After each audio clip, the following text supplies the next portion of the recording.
Yaorana, bienvenue sur TNTV. C'est un week-end d'information qui démarre. Voici les titres de votre journal. Soignants à bout, santé en péril, quelle solution pour l'hôpital d'Uturoa à l'heure où certains services sont menacés de fermeture? À Rayatea, le personnel attend des réponses concrètes. La politique dans ce journal avec la présidente du Tao et Tatao. Que dire de l'affaire Hayden? Quel regard sur le séminaire de décolonisation? Quelle vision pour les municipales? Question posée en direct à Pascal Haïti-Floss ce soir. Et puis top départ pour les papillos à Outumaoro. Certains manèges attendent encore une autorisation. Un feu vert partiel a été donné par la commission. Et en fin de journal, sensation forte à la veille du final. On vous emmène sur la vague du succès avec la Tahiti Nuiva et la team OPT imbattable sur 2 étapes.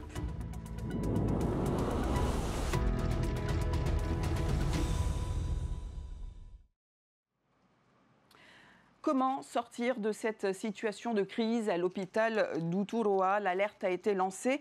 Un personnel à bout de souffle, des moyens humains qui manquent. À la veille de ce long week-end, il était même question de fermer certains services. Le point sur cette affaire avec Jessica Doucet. Le scénario se répète, le personnel soignant de l'hôpital d'Uturoa tire à nouveau la sonnette d'alarme et réclame des moyens humains supplémentaires. Les équipes sont épuisées, la tension monte. Aujourd'hui, on n'a plus que 54% des infirmières présentes sur le site, sur l'hôpital, qui travaillent. Sur les 46% qui manquent, eh bien, on a 66% des postes où il y a des candidats, des dossiers de recrutement sont faits, ont été transmis aux tutelles et pour lesquels nous n'avons pas de réponse. Face à cette pénurie, l'accueil et la prise en charge des malades pourraient bien être compromis dès lundi prochain. En l'absence de recrutement classique à effet immédiat, une alternative est possible pour éviter le pire. 3 postes qu'il faudrait recruter dans toute urgence sous la forme d'une convention avec des infirmières libérales pour pouvoir venir nous aider et éviter la fermeture des services des urgences ou d'hospitalisation dès lundi matin. La situation est tout aussi préoccupante au service des urgences où il y a plus de médecins spécialistes. On a un devoir quand même, c'est de répondre aux besoins de la population. Donc là aujourd'hui, on va maintenir le service d'urgence ouvert avec les médecins des autres services. Il n'y aura pas d'activité SMUR. On n'a pas d'activité hospitalière aujourd'hui jusqu'à 19h30 ce soir. À Uturoa, l'inquiétude grandit. Si aucune solution n'est trouvée, la fermeture des services sera effective ce lundi 2 juin et la crise pourrait bien s'étendre à d'autres secteurs de l'hôpital comme la radiologie et le laboratoire, eux aussi dans l'attente urgente de renforts. Et dans un communiqué reçu juste avant ce journal, la direction de la santé répond et évoque une continuité des services. 2 infirmières seront en poste dès lundi et une 3e le 9 juin. D'autres renforts temporaires d'infirmiers sont aussi annoncés. D'après ce même communiqué, les urgences disposeront d'un renfort dès la semaine prochaine et 5 nouveaux médecins rejoindront l'établissement entre juin et septembre. La politique en ce moment, c'est l'affaire Hayden qui s'est invitée à l'Assemblée. Le déplacement des délégations Tavini et Tapura au Timor et 2026 dans le télescope des partis. Pascal Haïti-Floss, Yaorana, merci d'avoir accepté notre invitation. Permettez-nous d'abord de vous interroger sur ce qui a provoqué une inquiétude, l'état de santé de Gaston Floss. La population s'en est émue. Pouvez-vous rassurer tous ceux qui se questionnent? Est-ce qu'il va mieux? Il va très bien et au contraire, en son nom et en notre nom, à M. Floss et moi-même, on remercie la population d'avoir apporté leur soutien et surtout d'avoir permis pour certains, je sais que la plupart ont appelé et même, ont mis, son souci de santé au niveau de la prière et je les remercie en son nom et en mon nom, je les remercie sincèrement du fond du cœur. M. Floss se porte très bien. L'actualité nous amène à évoquer le décès de la petite Hayden. Qu'avez-vous pensé des propos d'Oscar Temaru à l'Assemblée quand il a dit que l'État était responsable? C'est choquant, d'abord, venant d'Oscar. Pourquoi dire que l'État est responsable? L'État n'est pas du tout responsable, surtout quand on accuse que c'est... il a bien dit que c'est Macron, il devrait faire de la prison. Mais on voit encore une fois, Oscar, il dit, j'ai envie de vous dire, il dit des bêtises. Hein, et à plusieurs reprises en commission, on ne cesse de répéter au ministre, à la vice-présidente, qu'il lui faut des moyens, qu'il lui manque des moyens humains et matériels, et d'autant plus à la dernière session budgétaire, on lui retire même des crédits, elle ne réagit pas. Nous la sensibilisons justement sur ces problèmes au niveau de son personnel et les actions que doivent mener au mieux les agents des affaires. Qui est responsable alors?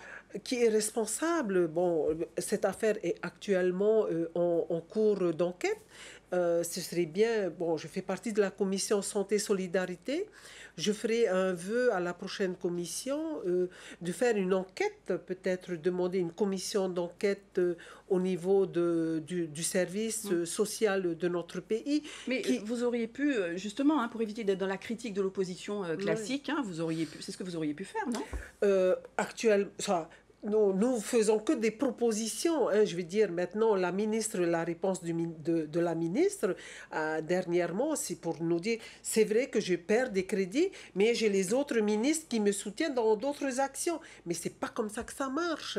Au contraire, elle a un budget propre à elle. Il faut qu'elle demande le budget. On voit qu'actuellement, pour finalement, le gouvernement décide de créer 20 postes et il a fallu qu'il y ait quelqu'un qui décède pour créer ces postes-là.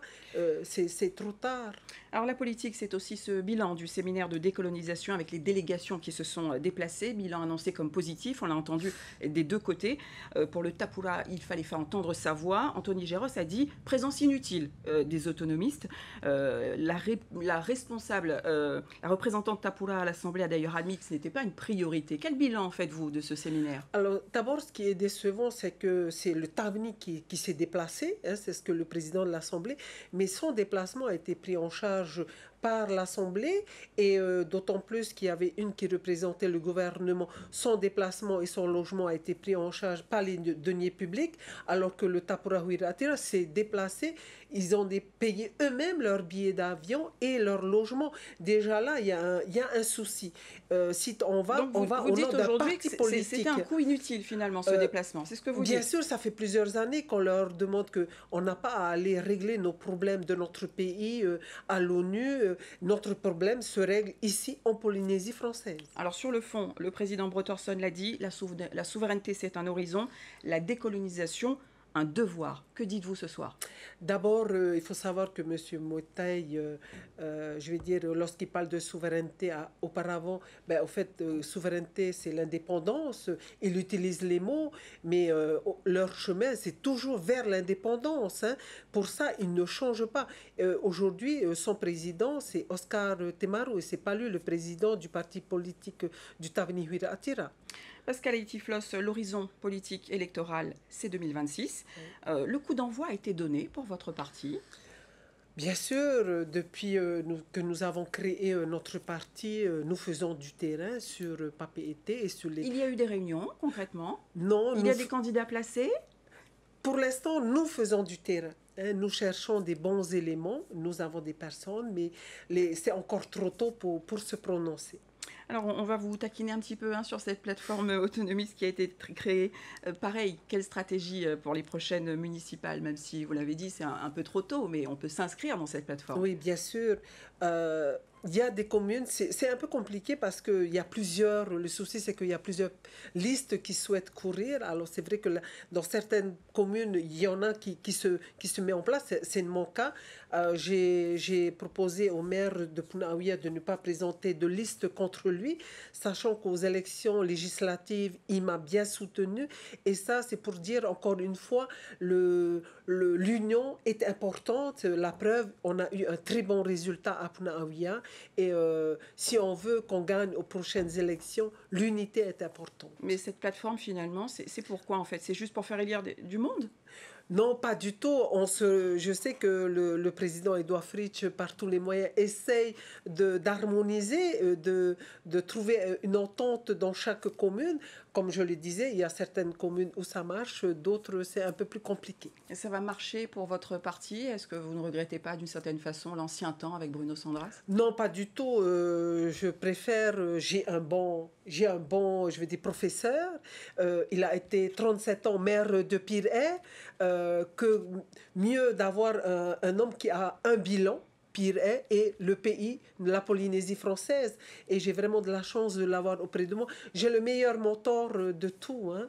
Voilà.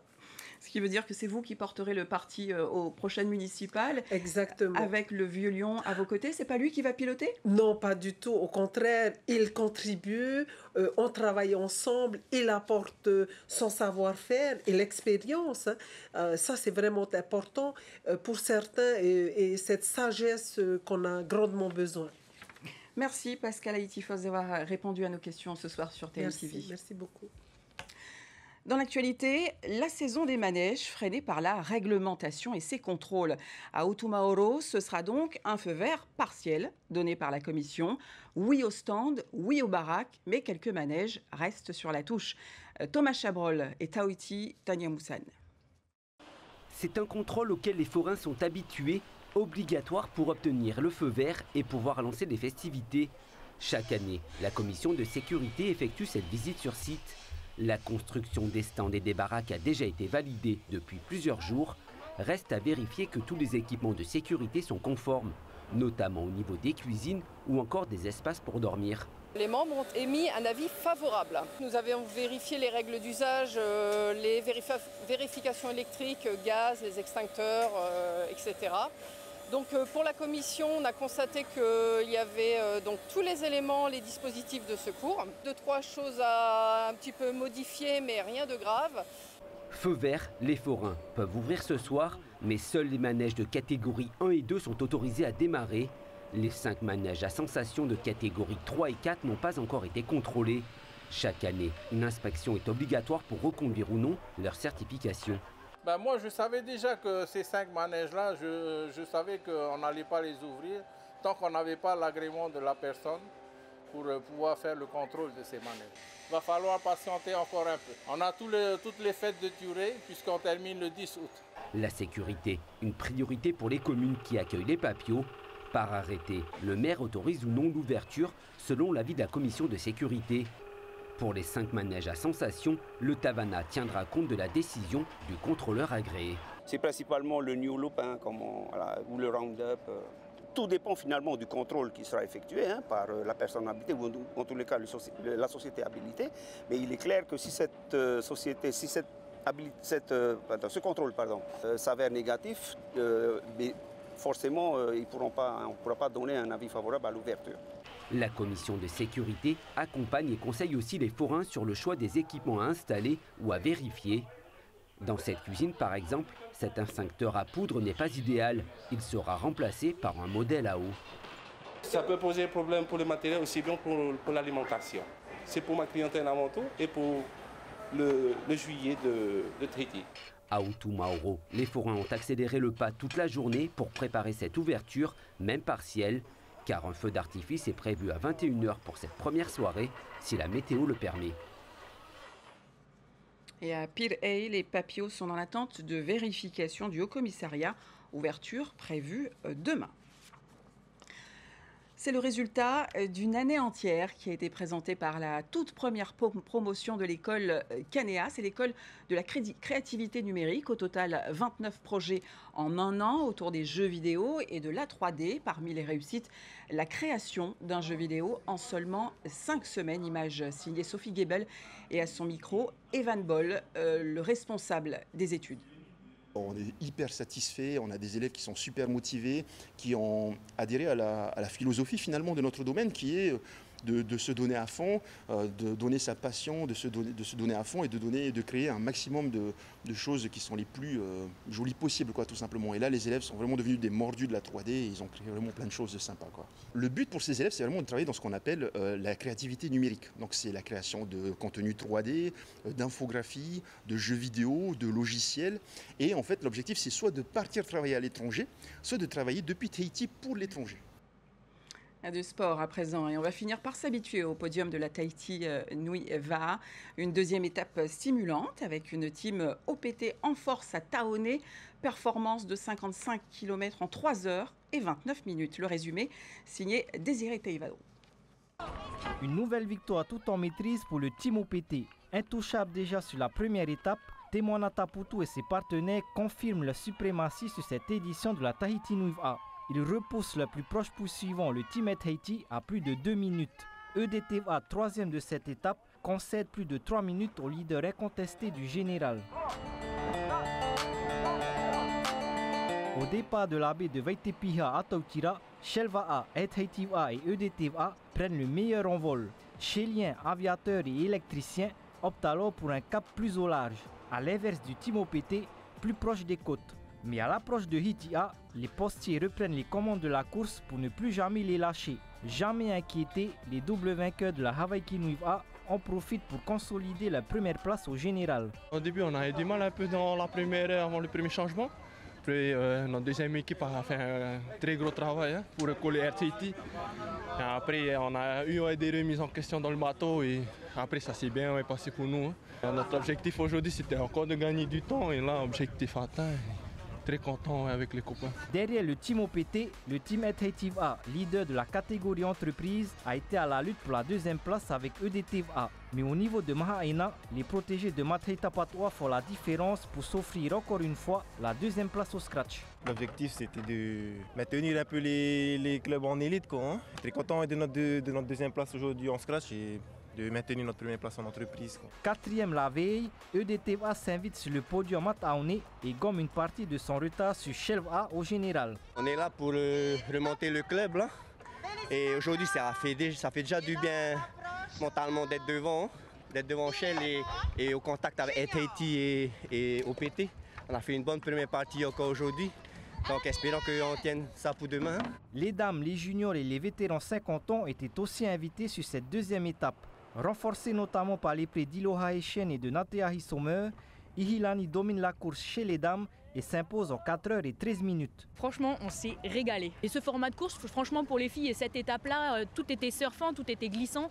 Donc c'était facile et j'encourage vraiment les autres équipes à venir et à faire des ententes pour être là parce que on s'est fait plaisir. Demain, les équipages prendront le départ de la troisième et dernière étape de la Tahiti Nuiv A. Au programme, un parcours de 58 km entre Taoné et Mateia.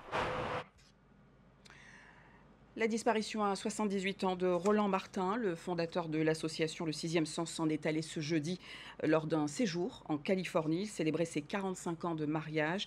Roland Martin qui vivait à Papeete après une carrière bien remplie dans l'audiovisuel et dans le milieu associatif. Instant tradition avec la journée mondiale du pareus, ce morceau d'étoffe devenu un essentiel culturel.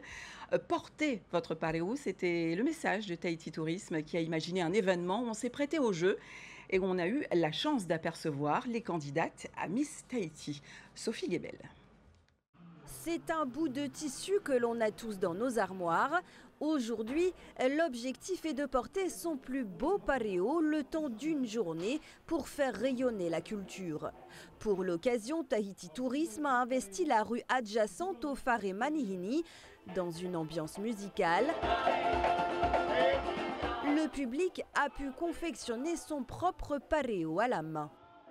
Il faut appliquer la couleur avec le pinceau et le tissu, il s'imbibe vachement, donc il ne faut pas dépasser parce que la couleur elle peut baver sinon. Je suis en train de faire des pareos à la peinture, donc c'est génial. En plus on est avec les Miss aujourd'hui, donc c'est super. J'ai fait mon petit bracelet de fleurs aussi, donc voilà, c'est top. Une initiative saluée par tous et animée par l'association Tevahine Hotuatua. Karine en est la présidente, elle transmet son savoir-faire avec passion. Tu prends le voile de coton, tu trempes dans la peinture, ça dépend de ce que tu veux. Parce que ça dépend, parce que des plis, les pliages, c'est ça aussi qui fait que ça sort les couleurs autrement. Voilà, et puis tu mets au soleil, une fois trempé, tu mets au soleil. Et là, on met des pochoirs dessus pour faire la finition. Et voici le résultat, un pareo coloré, fait main et une technique qu'il est également possible de reproduire chez soi avec ces petits kits vendus pour l'occasion. La journée mondiale du pareo a lieu chaque dernier vendredi du mois de mai, une date devenue symbolique dans le calendrier. Maman, on le célèbre tous les jours, mais c'est vrai qu'on a choisi au moins une date dans l'année Et donc c'est celle-ci, fin du mois de mai. Et c'est une manière aussi de montrer que on a vraiment une variété d'étoffes qui sont proposées aujourd'hui avec des teintures. Et d'ailleurs les dames, comme aujourd'hui là, que ce soit Mama Karine, Tevahine, sont très à l'aise pour proposer des différents motifs, tout simplement. Et pour célébrer cette journée, les candidates à Miss Tahiti étaient également présentes, vêtues de leur plus beau pareo. Des candidates qui feront leur première apparition en public demain soir lors du traditionnel gala sur le thème de l'artisanat local. Voilà, et on va se dire au revoir aussi. À suivre votre magazine Taatatumu. 19h30, la série Underground. 20h10, plongée dans les années 90 avec un spécial Mask Singer. Mais avant, le temps de quelques minutes, votre soirée démarre à Toata dans l'ambiance du Taopoti Ana avec le groupe Aratoa, un événement qui bascule au Grand Théâtre demain et également disponible en live streaming payant. Très bon début de week-end à tous sur TNTV. Merci et à demain.